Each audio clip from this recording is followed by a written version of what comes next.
So the finale for Ducktales, the last adventure, aired this past Monday officially on Disney Channel, Disney XD, and various other Disney outlets, and was marathoned afterwards for 24 hours back to back. And all I could say about the finale is, unlike a lot of finales, because sometimes a finale will get so hyped up as being, the be all end all of the series, it's going to answer all your questions, that you've been asking and wondering about. And in the end, when it's all said and done, it doesn't live up to its expectations. Well, I can say that DuckTales is one of those finales that did live up to expectations because it basically answered a lot of questions that a lot of us had. But to their credit, they answered them in unique ways that we didn't even see coming.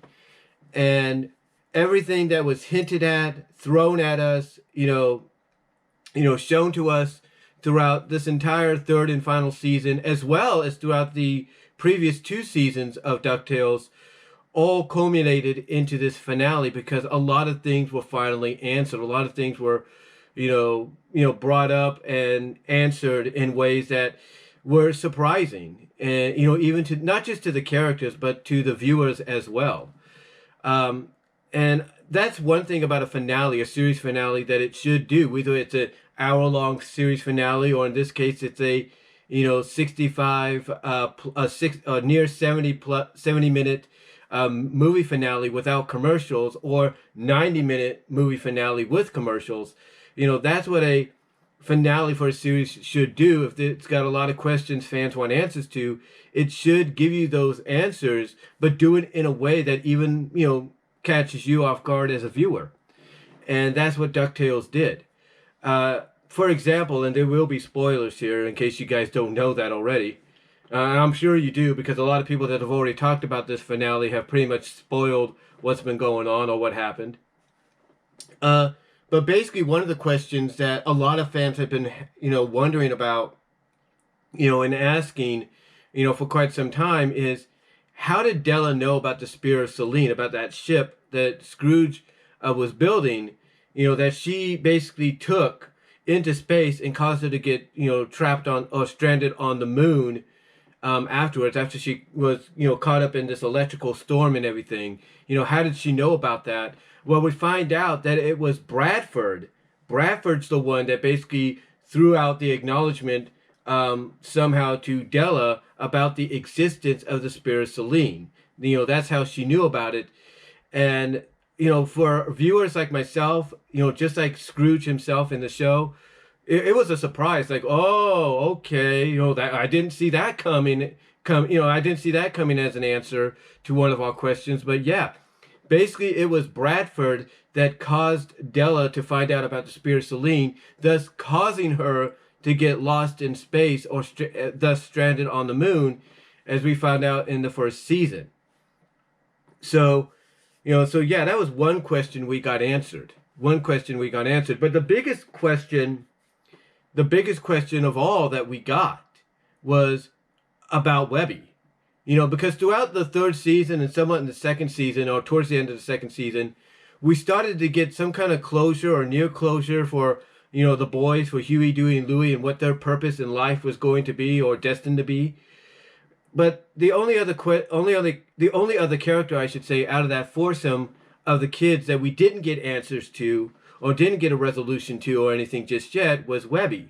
I mean, even Lena had some closure, thus getting, the enhancement of powers that she had to, help protect the world, protect her family, protect her friends and all that. So, even Lena got some closure there. But the thing is, Webby was the only other character. I mean, I think the other girl, I think her name's Violet or whatever her name was, that also got mystical powers along with Lena. She got some closure, and she was introduced this season. So, the only other character that didn't have closure or a straight answer to was Webby. And in this finale, we finally got the answer. And I think a lot of us pretty much knew what the answer was going to be the moment, it got leaked out, or got reported that that two of Daisy's nieces, May and June, would be making their appearance in the finale. And as soon as that news trickulated out, online into the public, a lot of us pretty much kind of started to put the pieces together like, oh, I think we now know who Webby might be. And we find out that part of that is true. We find out that Webby is April. She is the sibling April, but it's not like a legit, triplet, birthing or birth, if you will. It's not a natural triplet birth that we're used to seeing, or that we're used to knowing about, in, fantasy and even in real life. It's not like that. Instead, we find out in a flashback that Webby is a genetically experimented clone by FOWL. That Madame Heron, if you will, and Bradford came up with the idea to create Webby. And then, we're always wondering, okay, why did they take a piece of Webby? Why did they take a feather off Webby and be glad they got this? Why were they happy about that? Why was Heron happy that they got the feather of Webby in that one episode earlier this season, or in the final half of the season? And we find out that she used that feather of Webby to create clones of Webby, thus being the this series' interpretation of May and June. That's how they came to be. That basically the feather that they got in that one episode was, that they were happy to get, that Heron was happy to get, was used to create the clones of Webby known as May and June in this interpretation of the characters. And thus we find out that Webby is their sibling, basically the older sibling, if you will, April, but we find out that Beakley discovered her in a previous mission in the past, took her in, as her own, took her to McDuck Manor and raised her there along with Scrooge.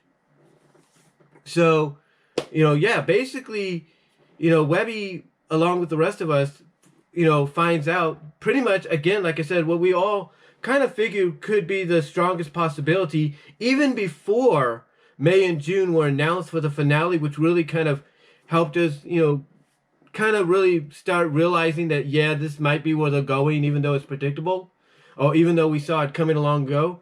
And that is that Webby is a clone, or is a genetically experimented clone, but we don't know who she was cloned from. A lot of us speculated, okay, was she cloned from Beakley?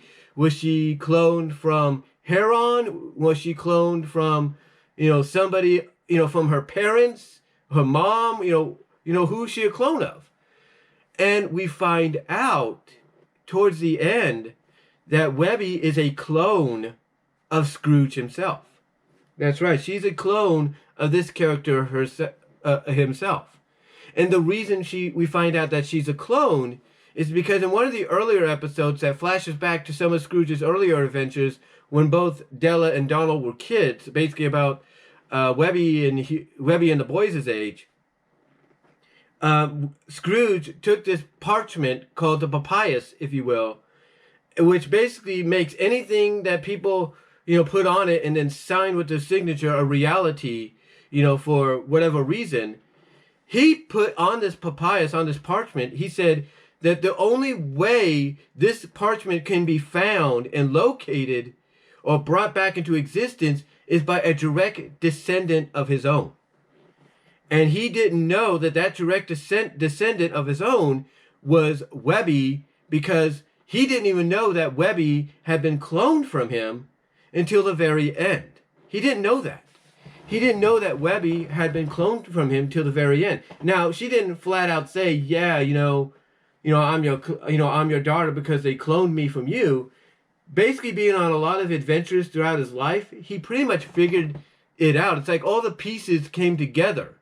I mean, the moment she tells Bradford to stay away from my dad, and it surprises even him, I think that's when everything started to come together. That, okay, May and June are clones of her, thus Webby is a clone of him, and now it all starts to come together, because when Scrooge sees the papyrus, in the contract that would basically, make what Bradford wants him to do a reality, a legit reality. That's when the moment Webby tells Bradford to stay away from her dad and he hears this, to me, in my personal opinion, that's when everything starts to be pieced together. Scrooge starts to, because like I said, throughout his lifetime adventures, starts to piece everything together, and he realizes that not only is May and June a clone of Webby, but Webby's a clone of him because Bradford needed a direct descendant of his own, of Scrooge's own, to get the papayas, and he did, and that's why Webby is here. That's why Webby exists. And that's basically why at the end of that one episode, you have that singing harp that is able to detect when people are lying, and they're saying, you're fibbing. Basically that's why it says at the end of that one episode when the leaving, I think that Greek island or whatever it's located at, and Beakley says to Webby, I'm not going to hide any more secrets from you. It's saying she's fibbing. It's because that right there was the first clue. The first clue that we had that Beakley still was hiding more secrets, and we find out, like I said just moments ago, through Beakley's confession, that the biggest secret she held from Webby was basically that she was a clone. She was a genetically experimented on clone. So, yeah, that was the biggest question that everybody ever had. Like, okay, where did Webby come from? Why is she so, into the McDuck history, wanting to know more about it? And we find out here in this finale that the reason for that is because of the fact that she is a direct clone of Scrooge. Thus, she is his legit flesh and blood daughter. She is not Webby Vanderquack. She's Webby McDuck. Or April McDuck, or whatever you want to call her. So yeah, a lot of stuff is answered, especially when it comes to Webby here. Now, a lot of characters do get their moments. There's no doubt. I'm not going to deny that. There's a moment that a lot of people knew was coming, and that was with Launchpad getting his hero moment by having everybody that he's associated with throughout the series run and this season kind of saying, hey, we believe in you. You are a hero. You are an inspiration. And this is enough for him to be able to not only save his friends, but don the Gizmo suit. Because what happens is basically Fenton has, I can't think of this character's name right now. I think it's Tommy or something like that. It's an android-like son for Gyro. So what, Fenton has this character do is hack the Gizmo suit to allow a new user to use it. So that way it's not just Fenton anymore, it's somebody else. And thus, Fenton, basically allows the suit to give permission to whoever the new user will be to don it. And in this case, it's Launchpad. And Launchpad is able to use that to basically save his friends. Defeat Steelbeak, beat the villains that he's brainwashed into submission with the brain drain gun, which he now added the implement of, hey, anybody that gets brain drained also becomes a submissive servant, if you will. So, or mindless submissive servant. Launchpad is able to take care of all of them and free his friends at the same time. Now, what's unique about this moment, too, is what happens earlier, before this. Huey, sneaks, Huey basically sneaks aboard. Huey basically follows Webby. He sneaks aboard, follows Webby to this one place, gets himself captured, along with Webby, who disguised herself as June because she wants to find out more about the truth and everything.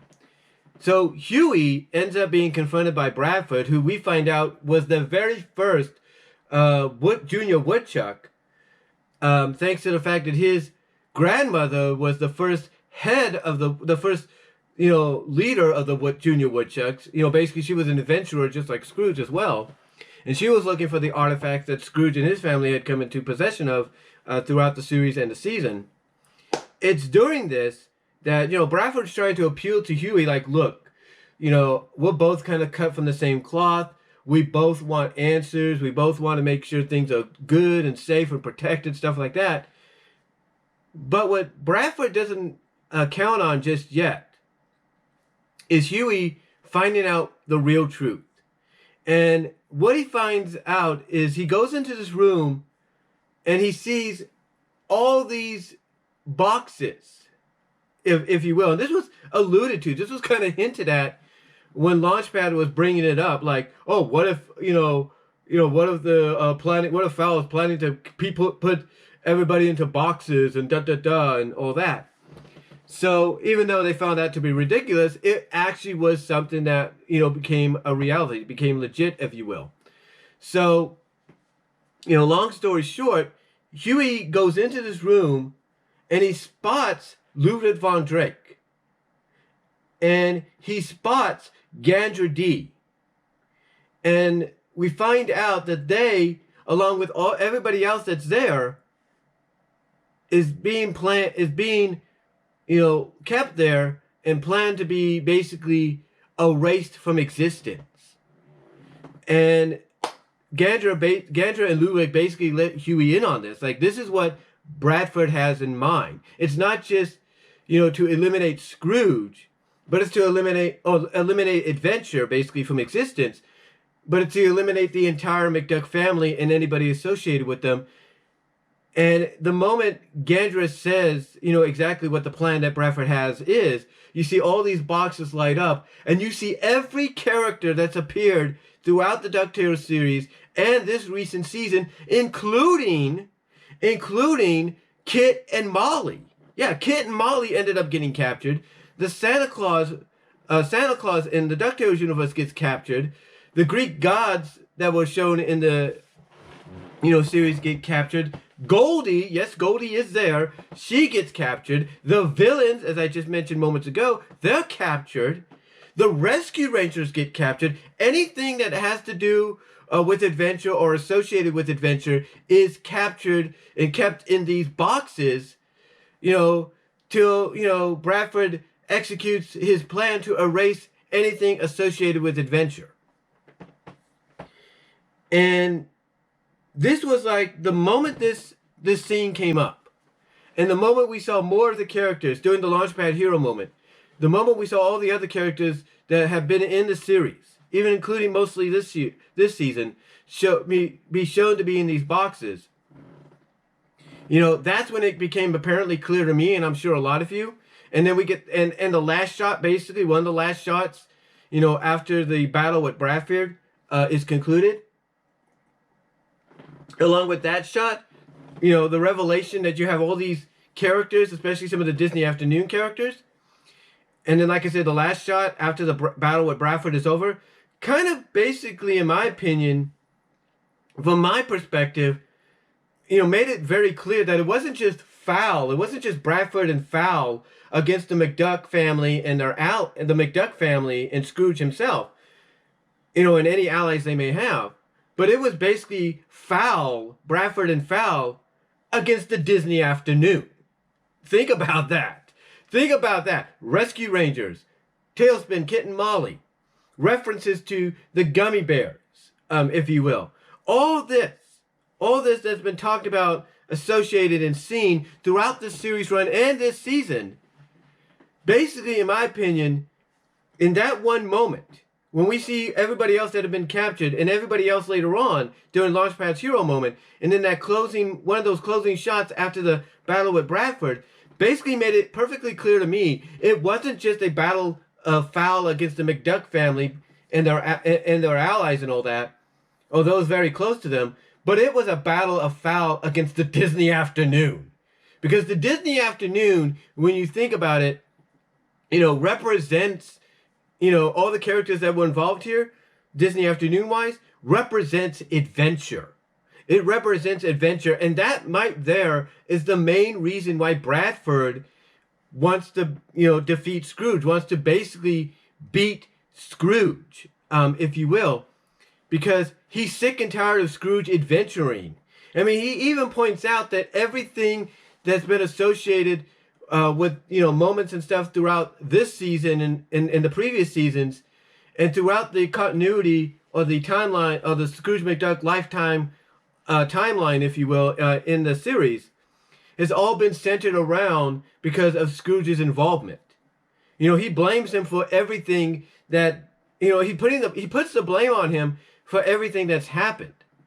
And that he feels that if Scrooge, and basically his thought process is, if Scrooge stops adventuring, then none of this will ever have to happen ever again.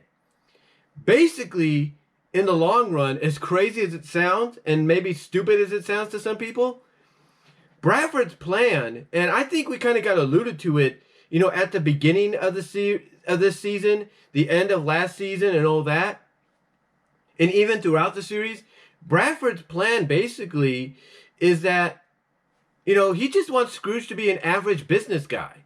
You know, you're the richest duck in the world, or you're one of the most wealthiest, successful, you know, people in the world, and yet you want to keep adventuring when you should be settling down and being a person of business, taking care of business. Don't adventure anymore. I mean, he even says in when he's monologuing to Scrooge and everything, that kids should be in school, they should be in shopping malls, they shouldn't be adventuring. People like you who are rich and have businesses should be running your businesses and stuff like that. Basically, he's a guy that's saying, look, you know, everybody that's involved in these adventures because of you should be doing other things, you know, besides that. They should be doing things that are daily life situations or daily life activities. And some people that have reviewed this episode, this finale, have kind of agreed with that. That, you know, Bradford has a point. That if Scrooge would have just let his family live out their lives on a normal basis, you know, not involve them in any of his adventures or anything, that none of this would have happened. None of this would have occurred. But yet, because Scrooge wants to constantly go on adventures, and now he's bringing his family along for the ride, you know, it's causing too much chaos in from his perspective. I mean, like I said earlier, his attempts to try to get Scrooge to basically stop adventuring go all the way back to when he reveals to Scrooge in his confrontation, because he fights Scrooge, of course, in the finale, or in this finale, I should say, he fights him. He basically reveals to Scrooge that he's the one that let Della in, or he's the one that allowed Della to know about the spirit of Celine. And that's which is what caused, like I said, Della to be lost in that space storm, or that electric storm that caused her to crash land on the moon and get stranded there for quite some time. So yeah, it's just basically Bradford, from a story perspective, has been doing this, and he even says it for the past 30 plus years. That, you know, he's been trying to get Scrooge to stop adventuring, just you know, he'll settle down and be a normal person.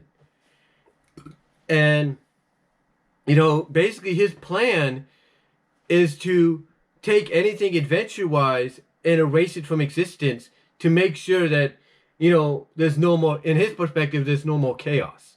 There's no more unpredictability, you know, if you will. I mean, he takes basically something, okay, here's what he does. So he takes that one device that, you know, that looks into alternate reality, the Sligo circuit. He takes that and modifies it to where it doesn't, you know, take things, you know, or bring things in from other realities and then tosses them back into those realities. That instead, he's modified it to where now the Sligo circuit, or whatever it's called, that vortex thing, that when things get tossed into it, they don't go into other realities. They're erased. The moment they go into it, they're erased. They are done. They're history. And he basically plans, as I mentioned earlier, with everybody that's been captured, he plans to basically put them into the vortex, erase them from existence so that adventuring doesn't occur. And you think to yourself, man, you know, obviously he had, you know, being a CEO of Scrooge's business, being the behind-the-scenes lead of FOWL and all that, obviously he had to have a lot of time on his hands to plan this all out. I mean, like I said, when he talks about the contract, he says he's been working on that for 30 plus years, gone through everything with a fine-tooth comb and everything. So, yeah, he basically has had this all worked out to where he believes that if these adventurers are gone, that anything associated with adventure and all that is gone, that things will be normalized, that things will be as they should be. People will live their normal lives and all that. There'll be less controlled chaos. There'll be less chaos, if not total stoppage to chaos, once and for all. So that's his plan. But what he doesn't count on is there's a loophole in the contract that he wants Scrooge to sign. Now, before we get into that, like I said, there are a lot of other moments in here which are pretty damn cool in my opinion. One thing about this season, and even in previous seasons, we've had basically references and acknowledgments and appearances by other, Disney Afternoon characters, like with Darkwing Duck was the first, acknowledgments to Cape Suzette, Tailspin, and Goof Troop, with, Spootaville, and like I said, Cape Suzette being referenced and all that.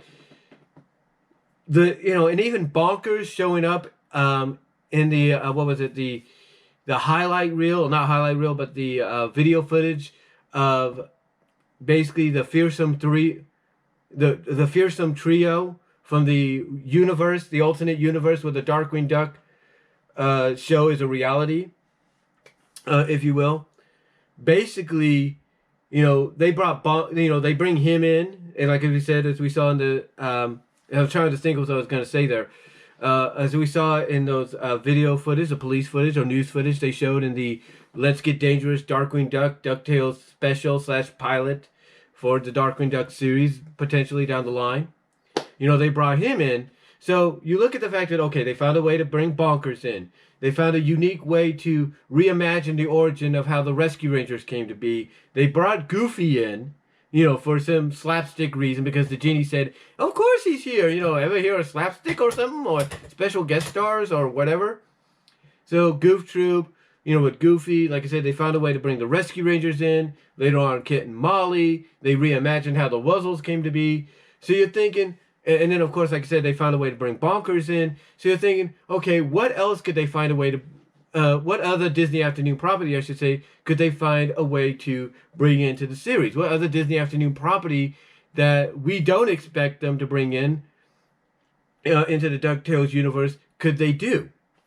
Because like I said, every other Disney Afternoon property every other franchise that's been part of the Disney Afternoon has been referenced or shown. Gummy Bears, Bonkers, Goof Troop, Tailspin, Darkwing Duck, most specifically.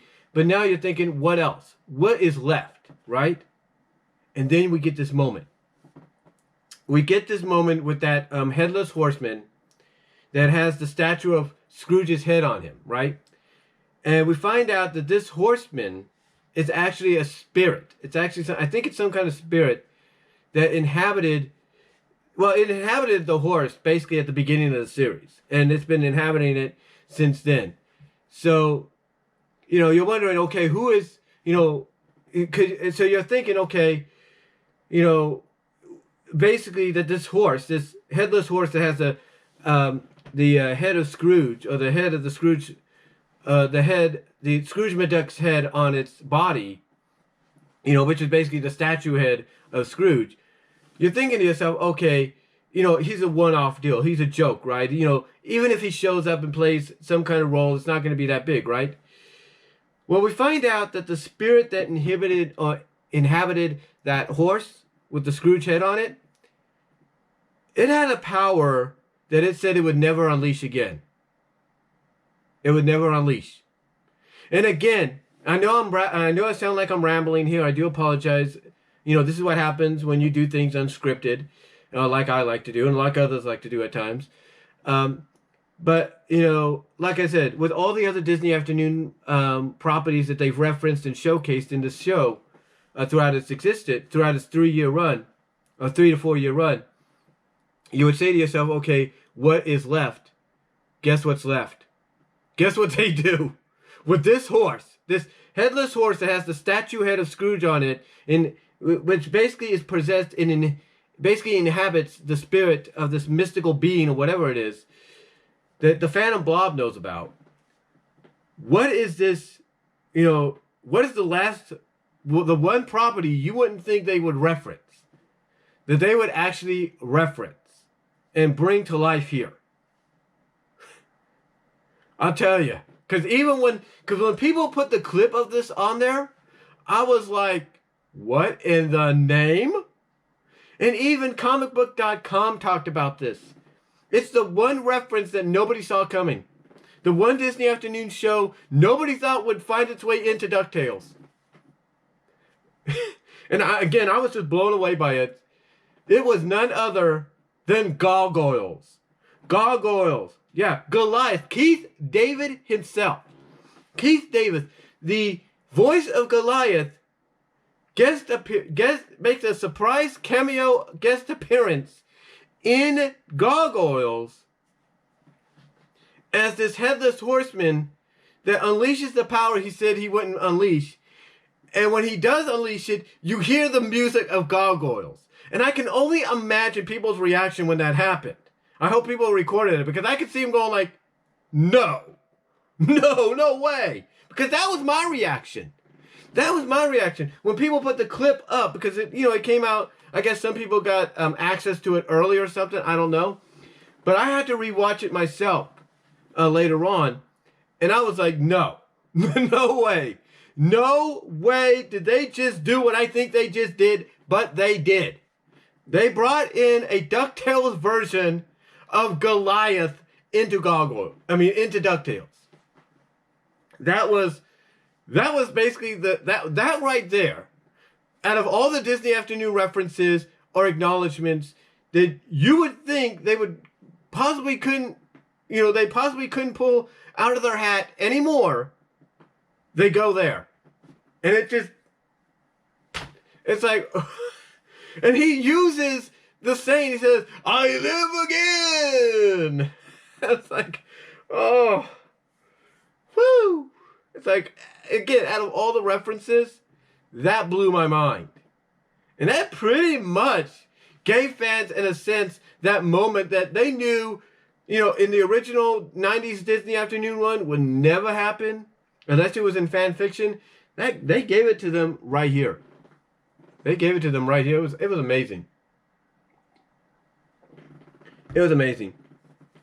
But overall, again, out of all the references and showcases of Disney afternoon properties they put in this show, that was one nobody, and even me, saw coming. None of us saw that coming. But now let's get to the final finale here, the final part. So basically we get the battle with Scrooge and Bradford. Bradford has this sword, the sword of something. I can't think of the name right now, but he has it. And he basically uses its power to basically beat Scrooge down to the point that it gives him enough time to toss a contract to Scrooge.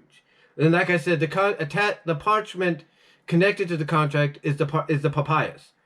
And basically, Bradford's deal with Scrooge is, I'll let you and your family go and live your happy lives and everything, as long as you agree to the stipulation that you will give up adventuring and you will never adventure again.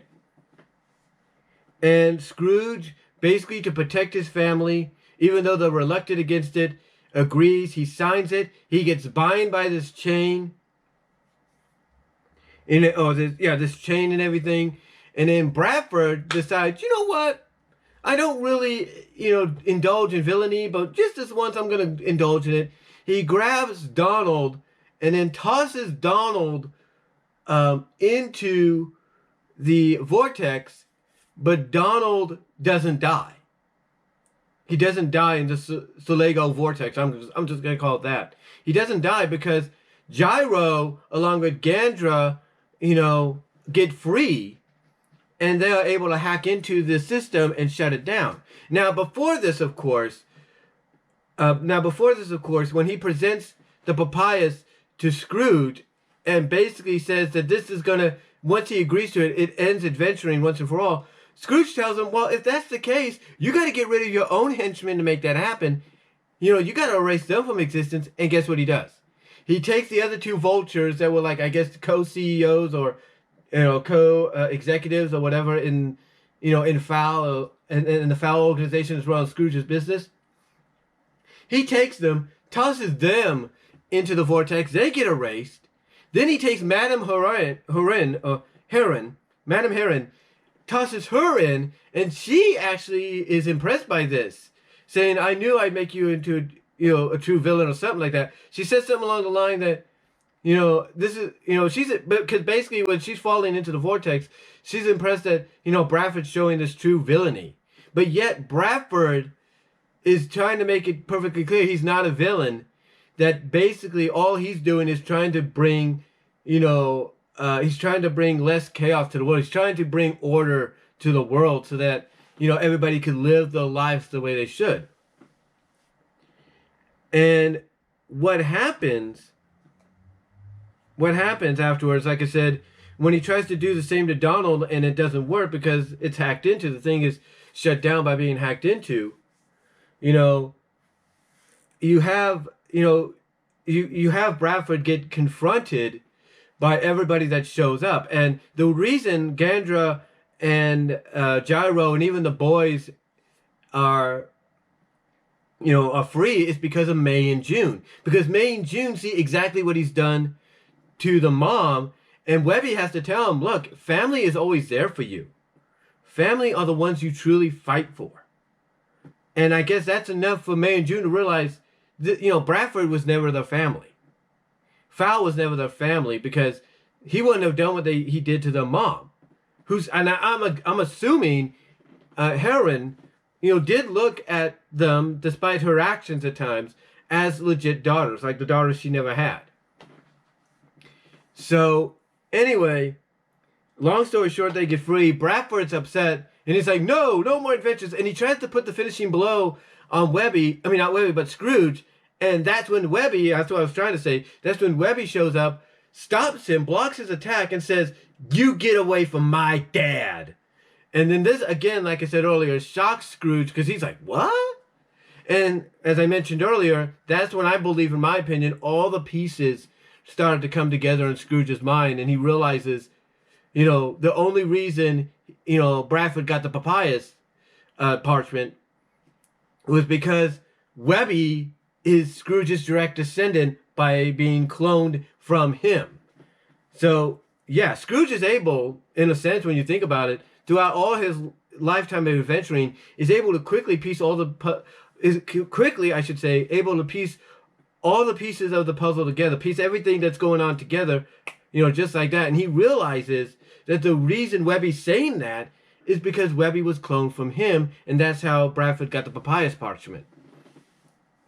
So anyway, she stops him, and, this upsets him to the point that the sword basically causes him to become more powerful, and he blames them for basically turning him into what he's becoming.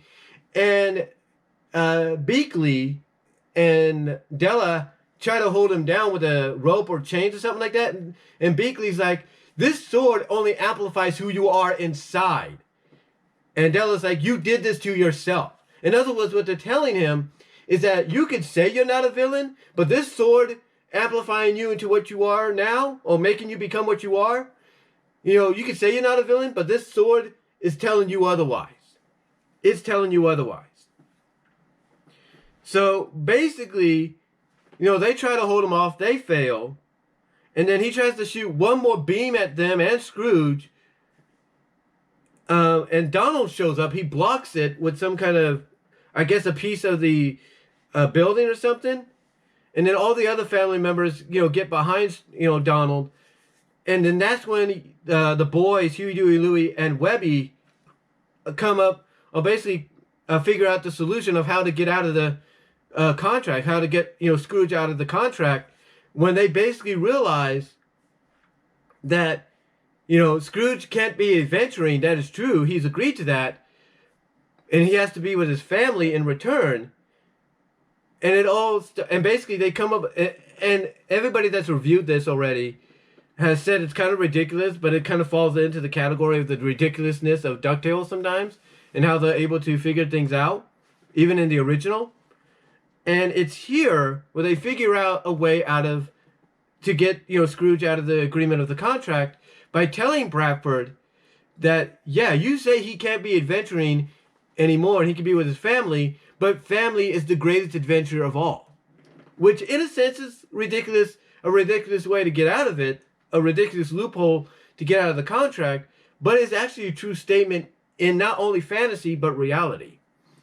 And even Bradford's like, that is the dumbest thing I've ever heard, but it turns out to be true, because even the Parchment's like, you know what? They're right. Binding, they're right. Binding agreement broken. Boom. Agreement null and void. Boom. So it basically disintegrates, causes Bradford, and this basically affects Bradford basically because it causes the sword to basically take back the power it gave him. And he's like, no, and basically, long story short, basically by the Parchment kind of agreeing with what the boys and Webby said, not only is the agreement broken, but all the power that Bradford had from the sword and everything is taken away from him. And Bradford's like, I'm not about to lose to you. I'm not about to lose to Scrooge. And Scrooge then says, oh, you didn't lose to me. You lost to my family. All of them. And then we get, as soon as he says that, we get that shot that I mentioned earlier of not only his family, but his allies, but also the other Disney Afternoon characters like Molly and Kit and the Rescue Rangers. And to me, again, that basically, in my opinion, gave me the impression that it wasn't just foul against the McDuck family and their closest allies and friends, but it was foul against the Disney Afternoon. Basically, I guess you could say a loose adaptation of the Legend of the Chaos God, where you have Solego, traveling between different Disney Afternoon properties in the Disney Adventure magazines before concluding in a Darkwing Duck story.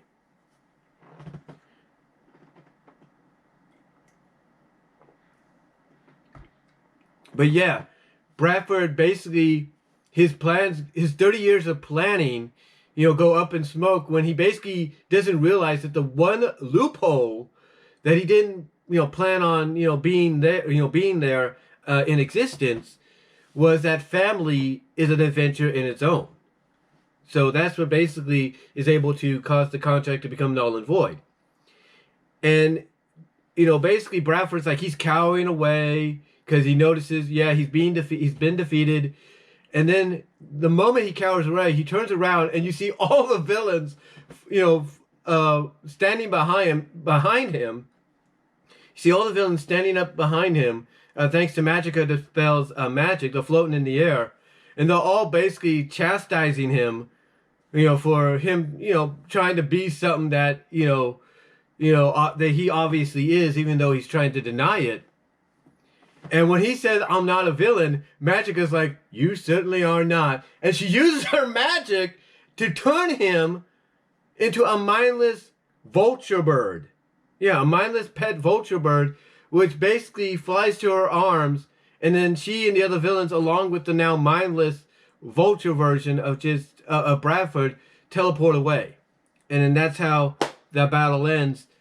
And yeah, overall, this finale is just great. And the way it ends is in typical DuckTales fashion, courtesy of Launchpad. Because everybody, is happy. Everything has turned out okay. And basically, they all have a group family hug. Scrooge is like, Launchpad, who's flying the plane? Della's like, oh, I got it. Woo! She goes over to the pilot seat to take care of it. And Launchpad's like, oh, good. Crisis averted. Almost ruined everything. And then he puts his hand on the cargo button, the cargo door button, and it causes everybody to be sucked out of the plane. And then you see the credits roll as they're all, just falling through the air and everything. And they're having fun with it. And, that's pretty much how it ends. But overall, I can't say any more than I'm sure I've already said, unscripted wise, and I'm sure I can't say any more than anybody. Like Sonicus, I believe, was one of the reviewers of the DuckTales series that I definitely recommend you check out, as well as Isaac Carlson of What's So Videos. Check them out and their reviews on DuckTales and anything related to it. I don't think I can say any more than what they have said and others have said, as well as Next Big Thing. Check him out too. Because what more can you say about this finale? This finale, like I said earlier, did everything it needed to do. It answered questions that we've been wanting answers to. It did it in unique ways that even we as viewers probably didn't see coming, along with the characters. It gave us some, moments in there that we didn't see coming. Other Disney Afternoon references that we didn't see coming, like with the gargoyles thing. So this thing for, depending on how you view it, commercial free, which is about 70 minutes, and with commercials, which is about 90. Depending on how you view it, this lived up to the hype that was, put around it. It lived up to everything all the hype, everything that was put into it, because again, it gave us, in my opinion, a satisfying conclusion. It gave us a satisfying conclusion. I mean, it answered the question about Gandra's whereabouts after the episode that aired two episodes late, 2 episodes previously. Like, where was she taken off to because of her betrayal of FOWL? And here's the one thing: even though there were some things that, as the series went on, that was becoming more predictable and everything, Gandra was the one predictability that we knew was inevitable anyway. We knew from the moment she appeared in the second season, her revelation that she was part of FOWL, and then later on, we knew that she wasn't really a bad girl. She was just, she was just aligned with FOWL for other reasons, and we found out what those reasons were 2 episodes prior. But to see that become a reality, to come true, they could have avoided that by just making her good, in the first place. But I like the fact that they gave her a backstory, in the episode, 2 episodes prior. Oh yeah, when they were in a Matrix-like environment, I like that they gave her a backstory as to why she joined with FOWL and all that, and the fact that she was actually planning to leave FOWL because she had enough information, or she had enough funding or whatever she needed to do her own thing, to move on. So, and the fact that I think she realized, and I got to go back and watch it again, I think she realized that FOWL wasn't exactly everything they were cracked up to be. So overall, I like the fact that they gave her a good conclusion and great character development. Definitely, look, I like the other version of Gandra from the original Ducktales, but I like the fact that they took this version and said, let's do more with her. Give her real character development, and they did. Can't deny that. Can't deny that whatsoever. But overall, besides that, and other things that might have been predictable and stuff at the end, I have to say that this finale lived up, like I said, to all the hype and expectations given to it. Like I said, it gave us answers to questions we have had, did it in unique ways. It found unique ways to bring in other characters that we don't normally see, in Disney animation that much. And, just overall, to me, did an overall satisfying job by giving this series a conclusion that I think, sets the bar. It sets the bar for any potential future Disney Afternoon rebooted series to come. I mean, one thing that Shauna Kiss and Next Big Thing and even Isaac would compare it to is the finale to Gravity Falls. Gravity Falls, had 2 seasons, great seasons, about 2 seasons, 3 seasons, something like that. And a lot of people wanted it to go longer.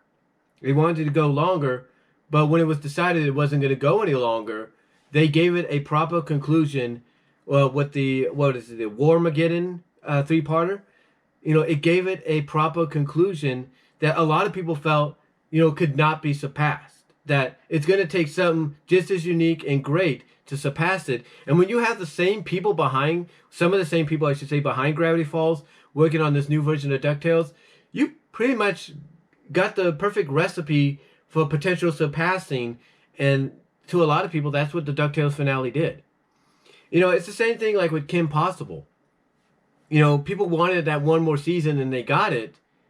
And then when, it came to finally wrapping it up with the graduation, everybody thought So the Drama was being the movie it was originally meant to be a finale, but it was basically a bridging gap between 3 and 4, that being the seasons. Nobody thought, okay, that anything could surpass that movie finale, or that movie, that made for television movie, direct to video movie.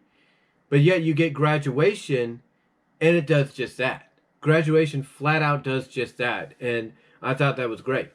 And it shows you that sometimes when you put a lot of effort into something, that you want to give a great send off to, especially when it's a series, a very popular, beloved series of any kind, then when you put all the effort into it, you're going to get great rewards and great reactions and returns. And to me, this set the bar, like I said, for any potential Disney Afternoon reboots to try to follow and try to even up to or even surpass down the line. It really does. So, overall, though, guys, I thought it was a great finale. Highly recommend you check it out. It's on demand on Disney XD right now. It's probably going to be showing up on Disney Plus real soon, too. Check it out. It is worth a watch, in my opinion. It is definitely worth a watch that you guys will thoroughly, in my opinion, enjoy. I really do. So, let me know what your thoughts are, though, down below. Comment if you like. I'd love to hear from each and every one of you on this. And I am out. God bless. Take care. Get vaccinated. Stay safe. Peace. And I'm out.